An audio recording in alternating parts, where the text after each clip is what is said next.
Hi, I hope you're doing well. Well, today we are going to talk about it's a lot to go into, lots of information. I've been looking at this for a long time, but it's the Neptune and Saturn conjunction at 0 degrees Aries. And this is considered a world point, which means it's a collective turning point. And I think it's really interesting because this chart has a lot of the same elements that we will see on the 2027 chart of February 15th, the Ides of February, where we theoretically move into the new global cycle of the crosses of the sleeping phoenix. And ultimately, it's interesting how there is such a layover or carryover of the energy. So it really does make you question if this is sort of, I mean, there's lots of countdowns. We can always say there's countdowns because if we move into November of the 2026, we're going to see that that's sort of the 88 days before the global cycle change, the Ides of February. And so there's a little bit of information in that. And then that's kind of November is a really important month, November 2026.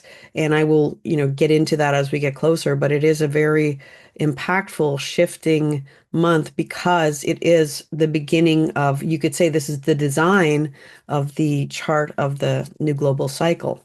That's going to be happening because it's, 88 to 90 degrees or 88 to 90 days before. Even if we're just looking at the gates that are activated from the perspective of what's activated in this particular chart. And I did do a chart for February 21st at 0 degrees because they're both in gate 25. Neptune and Saturn are both in gate 25, line 3. But what's interesting is they move a little bit.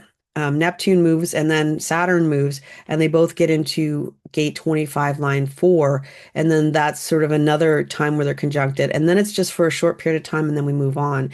And gate 25, line 4 is one of the most exalted lines of gate 25.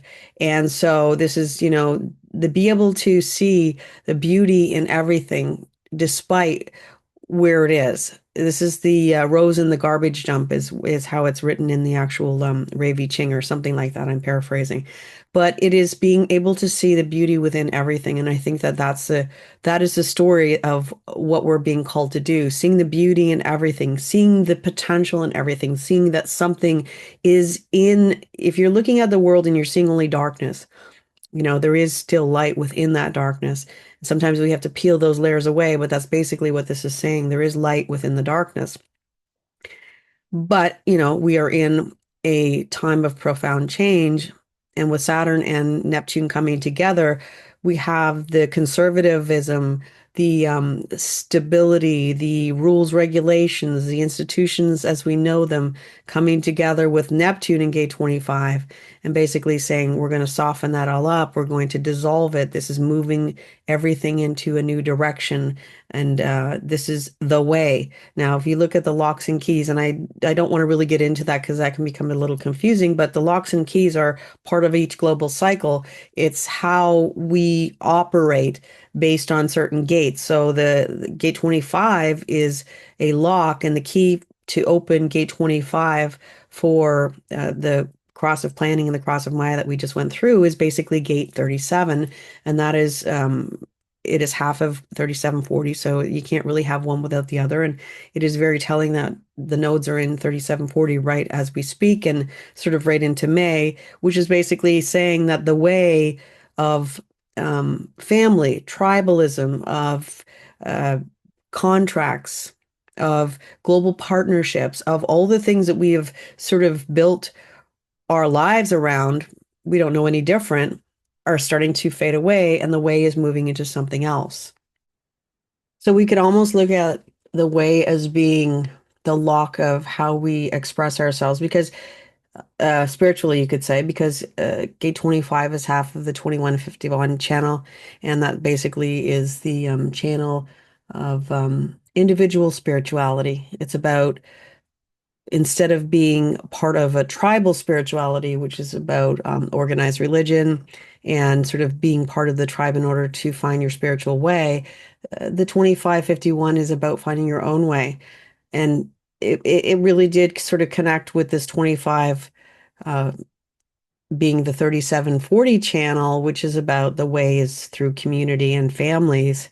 And now the way, as we move into 2027, is going to be through gate 55, which is your spirit. But not just your spirit. This is divine selfishness. This is about ensuring that you are protected and taken care of. And when your cup is filled, you can fill it, the cup of other people. And that's kind of how it goes. And so we know that this is sort of a big moment when we look at Neptune and Saturn connecting in this energy, because it's basically almost closing the door on the way of the tribe and opening a new door on the way of the individual and your own spirit. And then it brings a story about this concept of the first line energy that we've been living in, the first line global cycle, the first line of fear, security. And what are you willing to give away so that you can feel secure? And, when fear increases, we have two ways of being. We have separatism, or we have, and that's sort of like where you have I've mentioned this before, the billionaire bunkers, but also this concept of people doing prepping and those kinds of things and saying, well, I can't rely on the structures being stable, and so I'm going to rely on myself. Then you have communalism. And this is where we see more of this connection of people saying, okay, we have to bring back traditions, or we have to bring back the old ways because that's the only way that's going to save us. And then you have other people who say, "Eh, screw the old ways. We're moving into something new. We want something new. We want something better. We're willing to try and fix what we have." The solution is that we're walking a new mutative path that we don't really know how it's going to play out, and all we can do is do our best and to continue to move forward. But this sense of communalism, it does kind of come to a moment where we're looking at what have we given up for our security. And so if you look on the global stage, we see a lot more of authoritarianism. We see a lot more of government sort of overreaching, doing things that they feel, well, I don't know if they feel that it's good for the people, but doing things that they are taking over the will of the people and deciding for the people. We have more surveillance. We have more uh, data mining, trying to get your information. We've got a lot of that stuff. And people say, well, it's okay because in some way it's going to protect me. I'm going to be fine because, the government's taking care of me. And this whole connection with Neptune and Saturn from a personal perspective says, how much are you willing to give of your spirituality, of your spirit, of your individuality to feel safe? And the answer is going to be different for everybody. For some people, it'll be everything. If I'm safe, I'll give everything. And that's kind of the tribal way, in that we say, this great leader will take care of us. This person will take care of us, and I'm willing to give up my sovereignty. I'm willing to give up so many things. I'm willing to give up even sometimes my integrity, because it basically will give me something where I'll feel safe. But it's a hollow promise because we know that the tribal way is falling apart. So what you're giving is your right to be an individual, your right to your sovereignty, your authority, your right to your individuality. You're giving it away for a hollow promise. And this is where we're sort of being opened up to that truth, that we're actually saying, wow, is this it? Is this really the situation that we're in, where I've given up all my sovereignty? I've, allowed myself to have digital photos of every part of my face. It's mining this data, but is it worth it? And for some, as I said, it will be, but others, it's not necessarily going to be. And I think in a lot of ways, we are waking up to this idea of, we have given away our sovereignty. We have given away our spirit. And Neptune has sort of been going through and dissolving this sense of spirit. It's the love of spirit or the hate of spirit. And that's what we've seen a lot. It's like, let's just anybody who's different, anybody who can't be controlled by the tribe, we're going to other them, we're going to push them down and make them into the enemy. And by making them the enemy, then they will be repressed or suppressed, and then the tribe will have its way, the leaders will have their way. We are just cogs in the wheel to the elites that are running the world. And that is the change that we will see going forward. But we will only see the change going forward if we are willing to see the change going forward. Pluto and Gate 41, line 3. I will continue to say that acceptance of what is, seeing the truth beneath the illusion. And Neptune and Saturn coming together are showing us the truth beneath the illusion. We also have in the chart for 2027, 30 line 3 and 29 line 3, acceptance of what is. And that is what I think is, really profound, in that it is giving us the moment to move forward and kind of fast forward into the new reality and to decide what we want going forward for our future. The future is about our individual sovereignty. The future is about taking care of ourselves. The future is about thinking for ourselves, and that will become something that will be even more challenging as we move forward, because AI changes things so many ways, and it makes things look a certain way, even if they're not that way. And more now more than ever, it is a time that we're called to look at what we're taking in, look at what we're seeing, look at what we're reacting to it, and say, is it true? And even if it is true, is it something that is intended to make us feel a certain way? And so what we have learned through social media, through all the things that have been sort of given, taken over the stratosphere around us, is that if you don't like something, you dislike it. And if you dislike it, that means you have to hate it, and you have to talk about it, and you have to disparage it, and you have to say it's terrible. The good old days, we could just look at something and we could say, well, I don't like it, but maybe someone else does. And you move on and you find something that you do like. And so that is sort of where we will find the most peace, is looking at something, understanding that it may not be for us, but not being angry about it or rageful about it, but seeing it as the spirit of somebody, and how it's okay that somebody has a different way of expressing themselves than we do. There's a movie that we don't like. There's music we don't like. There's something that we don't like, but it's okay to not like it and just to keep moving on and find something we do like. That is the journey of 2027 and beyond. That is the journey of the individual, to not really care about this tribal need to have everybody like something or everybody hate something. It is to like it because you like it, and not really care if other people do, because it matters to you. And if other people share that like with you, that's wonderful, but it's not what gets you up in the morning every day, because you know that it's okay to be love something or like something or be different or express yourself in a different way than other people, but not really care about the approval of other people either. So we can almost look at this time period as a symbolic fork in the road, where things are literally changing, and we have a chance to move on a path of our own making, a path that is intentional, a path that is designed to encourage our sovereignty, encourage our ability to express ourselves the way we want to express ourselves, and to not concern ourselves about how we're being perceived, accepted, looked at, and if we're getting likes or dislikes. Although that's what we've come to rely on, this is a chance for something different. And it doesn't come overnight, it comes over time. And this is the beginning of it when it's on this world point. So we can look at fear as no longer being the only driving force that makes us go from A to B to C. It's something else.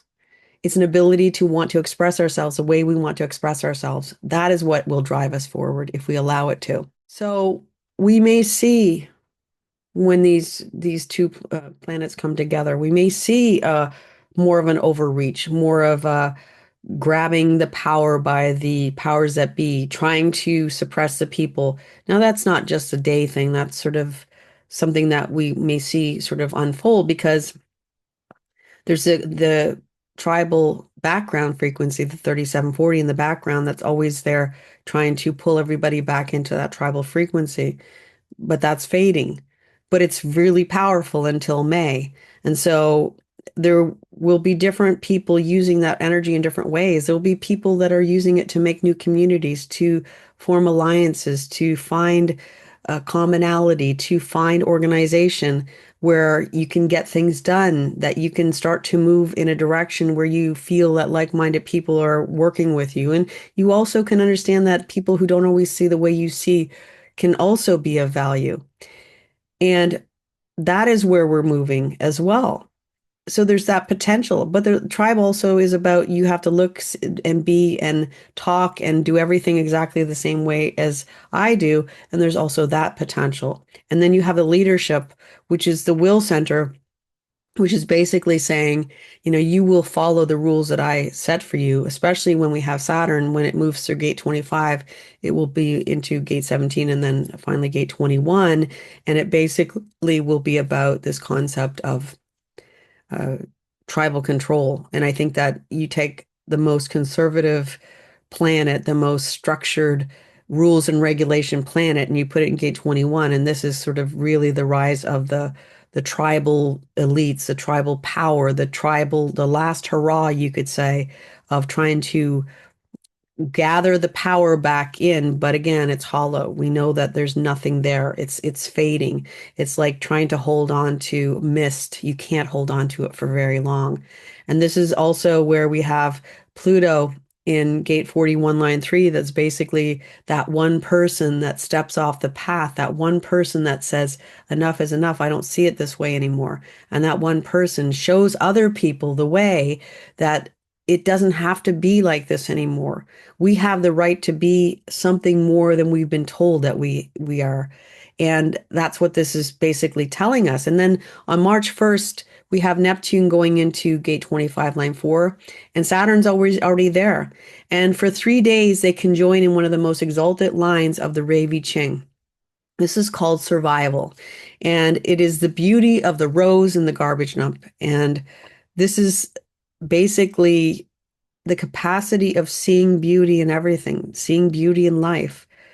It doesn't matter if it's surrounded by corruption, decay, everything, stable and unstable structures falling apart, things just not working the way they used to anymore. Everything is disintegrating. And yet there's something in the center of it that is beautiful, something that we know can grow. This is a time of decrease. We see this, what looks like a stump. There's nothing there, but there's so much potential for growth within that stump.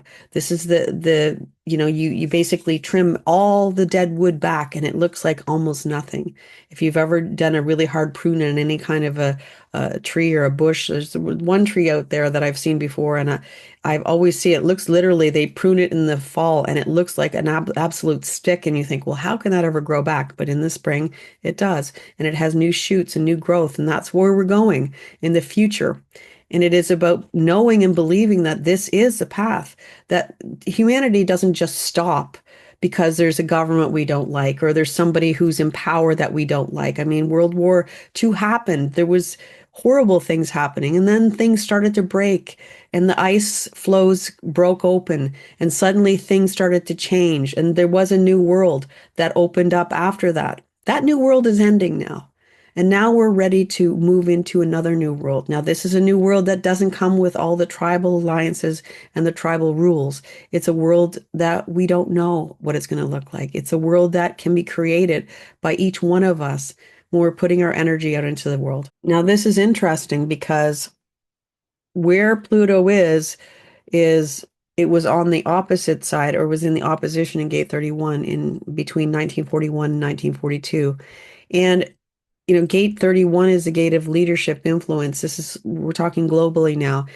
This is where we had wartime presidents, we had supreme commanders, we had, those groups of people. You see them in the old pictures of all the leaders sitting together, forming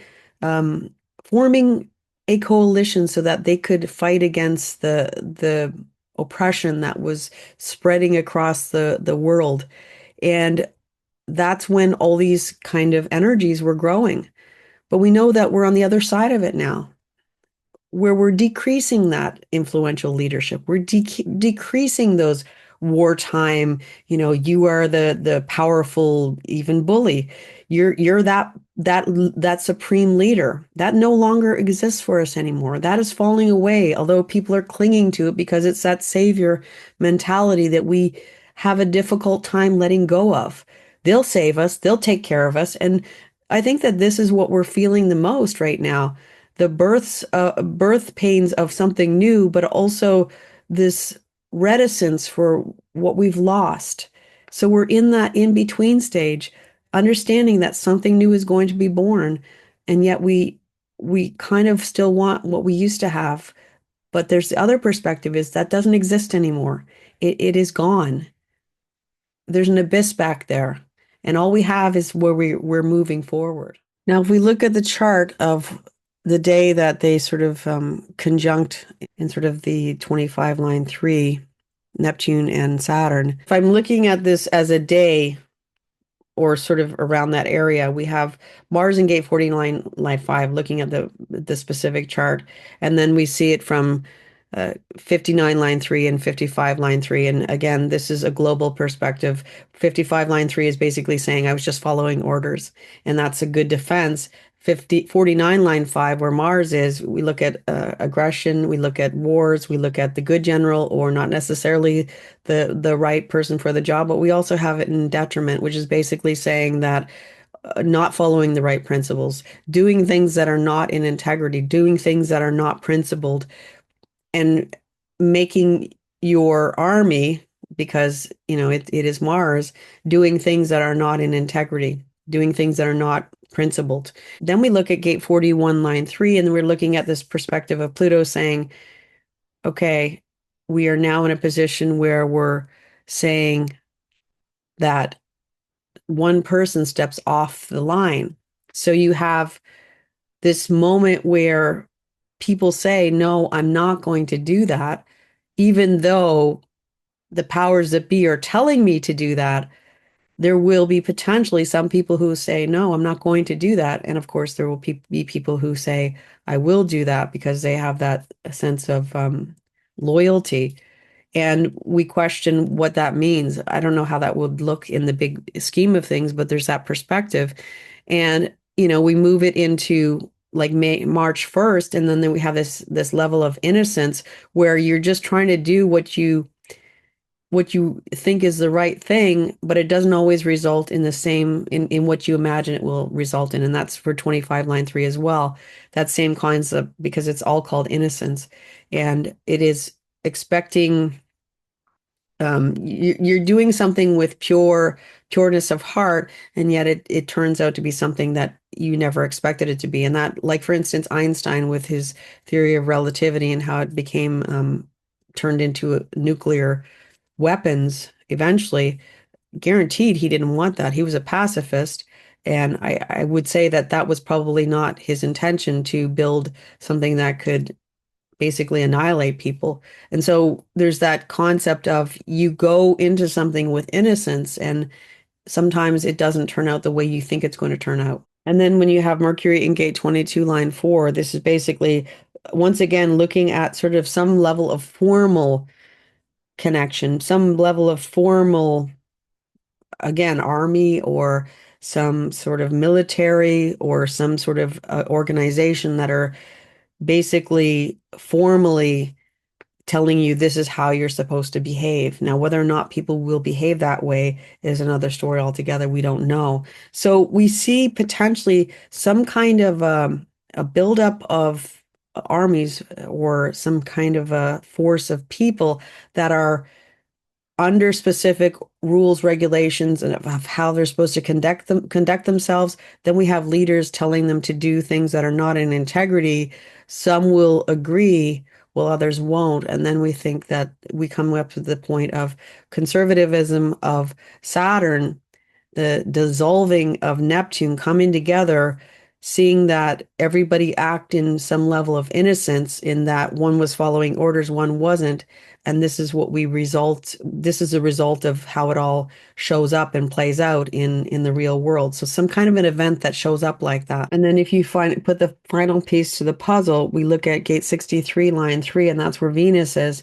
And this is basically saying success at any price, potentially, or going through the avenues and understanding that it's not worth it for everyone. So we have the duality of every one of the lines except for 49 line 5, where you have both chances of what it could be. But when we look at Venus, it's about resources, it's about money, it's about how we care for ourselves. But on a bigger scheme, it could be related to money of any kind, like resources of other countries. And where you have leaders saying, okay, we're going to take these resources because we want to. And it may not be principled, but that's what we're going to do. And you just have to listen to the orders that I give you. And this could be a break in the chain where people start to say, no, I'm not going to be able to do that because that's not the oath I took based on, whatever group I'm in. And it could be personally or globally or anything like that. And I just think that there's that perspective as well. So there's a lot of different themes that are playing together within this energy, which is setting a new path for humanity to walk, where we're dissolving the structures that have always held even more, the tribal structures, and kind of peeling it back so that we can start walking into more of an individualistic approach to allow our own authority and sovereignty to start to grow. But of course, that always comes with a price. And the price is that we don't have the stability anymore. Things are mutative, things are changing, things are shifting. The ground we are walking on is always shifting. And we can't ever imagine that it's going to be exactly the same way it always was. But then there's this concept of what is worth it? Is it worth it for me to have my own sovereignty, to be able to walk in my own truth, to have my integrity? Or is it better for me to relinquish that to a higher authority so that I can feel safe in some way? And those are the questions that we can ask ourselves as individuals, but also as even countries going into this huge conjunction. And I sort of jumped all over the place. I hope there's some clarity in something or something will hit the mark. But I just think that there's a lot of moving parts within this, but it really does have the sense of a finality, but also an embracing of something brand new, especially with Jupiter in gate 53, line 1, where we're moving into something new, a new cycle. And with Pluto in gate 41, again, a new cycle. This is the beginning of a new cycle, the new experience of life, humanity. It's letting go of the old and walking into something new. But we just don't know what that is until we sort of meet it as we go. And even when we meet it, we may not know all the details until further on. But it is the opening of something and the closing of something else. And I hope that was helpful, and I will be back again soon. And until next time, take care and bye for now.